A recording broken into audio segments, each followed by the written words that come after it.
അസ്സലാമു അലൈക്കും വറഹ്മത്തുള്ളാഹി വബറകാത്ത്. അൽഹംദുലില്ലാഹി റബ്ബിൽ ആലമീൻ വസ്സലാത്തു വസ്സലാമു അലാ റസൂലിൽ കരീം വഅലാ ആലിഹി വസഹ്ബിഹി അജ്മഈൻ. യാ അയ്യുഹല്ലദീന ആമനൂ തഖുല്ലാഹ ഹഖ്ക തുഖാതിഹി വലാ തമൂതുന്ന ഇല്ലാ വഅൻതും മുസ്ലിമൂൻ. പ്രിയമുള്ള സഹോദരന്മാരെ സഹോദരിമാരെ, ഇന്ന് നമ്മുടെ ഹദീസ് ക്ലാസ് നമ്മളെല്ലാവരും തന്നെ ഇലക്ഷൻ ചൂടിലും വാശിയിലും ഒക്കെയാണ്. നമ്മുടെ സ്ഥാനാർത്ഥി ജയിക്കണം. പലർക്കും പല വ്യത്യസ്ത രാഷ്ട്രീയ കാഴ്ചപ്പാടുകളും ഉണ്ടായിരിക്കാം. അതൊക്കെ ഉണ്ടെങ്കിൽ തന്നെ നമ്മൾ പ്രത്യേകം ശ്രദ്ധിക്കേണ്ട ഒന്ന് രണ്ട് കാര്യങ്ങൾ ഞാൻ നിങ്ങൾക്ക് സൂചിപ്പിച്ചു തരാം. നബി സല്ലല്ലാഹു അലൈഹി വസല്ലം തങ്ങൾ പറഞ്ഞു, ഒരിക്കൽ ഒരു സത്യവിശ്വാസി മറ്റൊരു സത്യവിശ്വാസിയുടെ മുഖത്ത് നോക്കി പുഞ്ചിരിക്കുന്നത് പോലും സൽക്കർമ്മമാണ്. നമ്മൾ ഏത് പ്രതിസന്ധി ഘട്ടങ്ങളിലാണെങ്കിലും നമ്മൾ ആ നയം സ്വീകരിക്കണം. ഒരു സത്യവിശ്വാസിയുടെ മുഖത്ത് നോക്കി പുഞ്ചിരിച്ചാൽ അതിന് സൽക്രമമുണ്ട്. അതോടൊപ്പം തന്നെ ഒരു സത്യവിശ്വാസിയെയും വേദനിപ്പിക്കുന്ന, വ്രണപ്പെടുത്തുന്ന, നൊമ്പരപ്പെടുത്തുന്ന രൂപത്തിലുള്ള ഒരു വാക്കും പ്രവൃത്തിയും നമ്മുടെ ഭാഗത്തുനിന്ന് ഉണ്ടാവാൻ പാടില്ല. എല്ലാവരുടെയും അഭിമാനത്തെ അപമാനപ്പെടുത്താനും പാടില്ല. ഏത് നിലക്ക് ഏത് സമൂഹത്തിൽ പ്രവർത്തിക്കുകയാണെങ്കിലും പരസ്പരം സൗഹാർദ്ദത്തിലും സ്നേഹത്തിലുമായിരിക്കണം നമ്മുടെ ഭാഗത്തുണ്ടാകുന്ന പ്രവർത്തനങ്ങൾ. ആരെയും നൊമ്പരപ്പെടുത്തുകയോ വ്രണപ്പെടുത്തുകയോ ചെയ്യാൻ പാടില്ല. അതെല്ലാം വളരെ കുറ്റകരമാണ്. നബി സല്ലല്ലാഹു അലൈഹി വസല്ലം തങ്ങൾ പറഞ്ഞു, അൽ മുസ്ലിമു മൻ സലിമ മുസ്ലിമൂന മിൻ ലിസാനി വയദിഹി. യഥാർത്ഥ സത്യവിശ്വാസിയെ എന്ന് പറയുന്ന മനുഷ്യൻ അവൻ്റെ നാവും അവൻ്റെ കൈയും മറ്റു സത്യവിശ്വാസിയെ തൊട്ട് സുരക്ഷിതമാണ് എന്നർത്ഥം. അവനെക്കൊണ്ട് ആർക്കും ഒരു ഉപദ്രവവും ഉണ്ടാവാൻ പാടില്ല. നമ്മൾ പറയുന്ന വാക്കുകളും പ്രവൃത്തികളൊക്കെ മറ്റുള്ളവരെ എങ്ങനെ വേദനിപ്പിക്കുന്നു എന്ന് നമ്മൾ ചിന്തിച്ചതിന് ശേഷം മാത്രമേ നമ്മൾ പറയാവൂ. ഒരു ബൈത്തിൽ പറയുന്നുണ്ട്, യഹ്ഫുദ് ലിസാനക്ക അയ്യുവൽ ഇൻസാനു ലാ യരിദു അന്നക്ക അന്നഹു ശുഅബാൻ. മനുഷ്യ, നിൻ്റെ നാവിനെ നീ സൂക്ഷിക്കണം. ആ നാവ് എന്ന് പറയുന്നത് കരിമൂർഖൻ പാമ്പാണ്. അത് നിന്നെ തിരിഞ്ഞ് കൊത്താതിരിക്കട്ടെ എന്നർത്ഥം. അപ്പോൾ നാവിനെ ഉപമിച്ചത് പാമ്പിനെ കൊണ്ടാണ്. അപ്പോൾ പാമ്പ് കൊത്തിയാൽ എത്രമാത്രം വിഷമുണ്ടാകുമോ അതിലുപരിയായിട്ടുള്ള വിഷമാണ് ഒരു മനുഷ്യൻ്റെ നാവ് കൊണ്ട് മറ്റൊരു മനുഷ്യനെ വേദനിപ്പിക്കുന്ന വാക്കുകളും പ്രവർത്തനങ്ങളും പറഞ്ഞാൽ ഉണ്ടാവാൻ പോകുന്നത്. നിങ്ങൾ ശ്രദ്ധിക്കുക, നമ്മുടെ എല്ലാ വാക്കുകളും അലി റളിയല്ലാഹു അൻഹു പറഞ്ഞു, ലിസാനുൽ ആക്കിലി വറാഉഹു ലിസാനുൽ ജാഹിലി അമാമഹു. ബുദ്ധിമാൻ്റെ നാവ് പിന്നിലാണ്, ബുദ്ധി ഇല്ലാത്തവൻ്റെ നാവ് മുന്നിലാണ്. എന്ന് വെച്ചാൽ ബുദ്ധിമാൻ സംസാരിക്കുമ്പോൾ എപ്പോഴും ആലോചിച്ച് ശ്രദ്ധിച്ച് മാത്രമേ പറയൂ. ഞാൻ പറയുന്ന വാക്കുകൾ മറ്റവനെ എങ്ങനെ പ്രതിഫലിക്കുന്നുണ്ട്, വേദനിപ്പിക്കുന്നുണ്ടോ എന്ന് ആലോചിച്ചതിന് ശേഷം മാത്രമേ പറയൂ. അപ്പോൾ ഒരു ബുദ്ധിമാനായ മനുഷ്യൻ എപ്പോഴും ആലോചിച്ചിട്ട് മാത്രമേ സംസാരിക്കാവൂ. അതല്ലെങ്കിൽ നമ്മൾ കവിതയിൽ പറഞ്ഞതുപോലെ ആ നാവ് ചിലപ്പോൾ പാമ്പായി മാറും.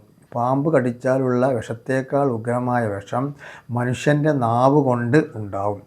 അതുകൊണ്ട് ബുദ്ധിമാന്മാർ ആലോചിച്ചിട്ട് പറയും.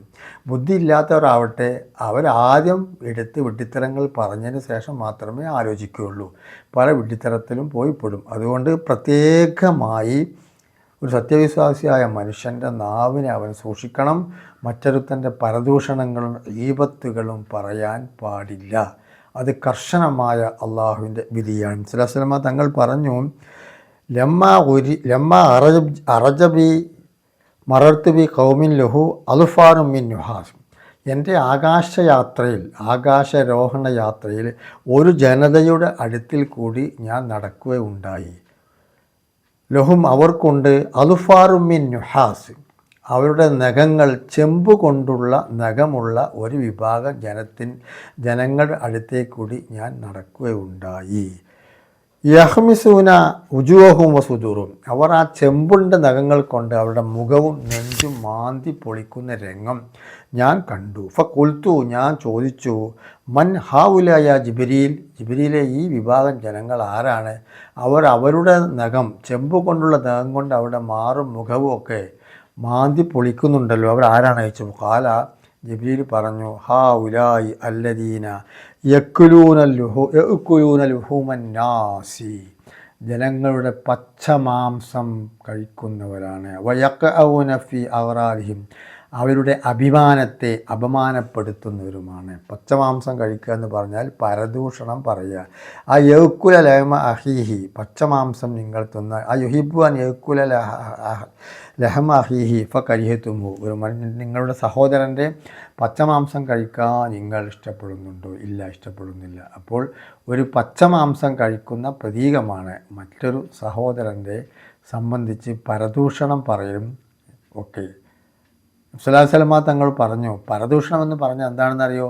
അൽ ഈബത്തു അശദ്ദു മിന സിന, വ്യഭിചാരത്തേക്കാൾ കഠിനമാണ് പരദൂഷണം പറയുക എന്നുള്ളത്. അപ്പോൾ സഹാബത്ത് ചോദിച്ചു, വ്യഭിചാരത്തേക്കാൾ കഠിനമാണോ നബി? അതെ, നിങ്ങൾ വ്യഭിചരിച്ചു പോയാൽ, വ്യഭിചരിക്കുക എന്നല്ല അതിൻ്റെ അർത്ഥം, അബദ്ധവശാൽ വ്യഭിചരിച്ച് കഴിഞ്ഞാൽ അള്ളാഹുവിനോട് തൗബ ചെയ്താൽ അള്ളാഹു ആ തൗബ സ്വീകരിച്ചാൽ നമുക്ക് ആ പാപത്തിന് രക്ഷപ്പെടാം.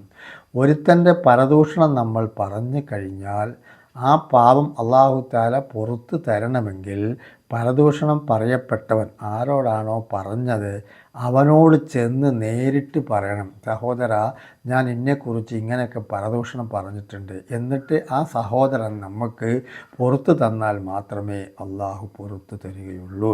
അതുകൊണ്ട് വളരെ ശക്തമായ ഉപദേശമാണ് അൽ ഈബത്തു അശദ്ദു മിന സിന, വിചാരത്തേക്കാൾ കഠിനമാണ്.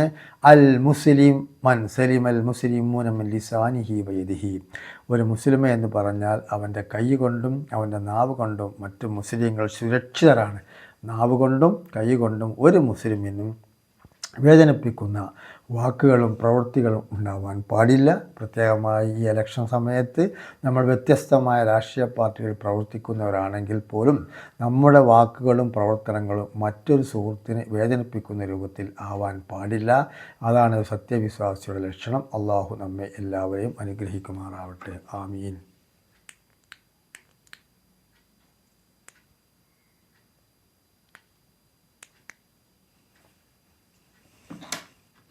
ബിസ്മില്ലാഹിർ റഹ്മാനിർ റഹീം.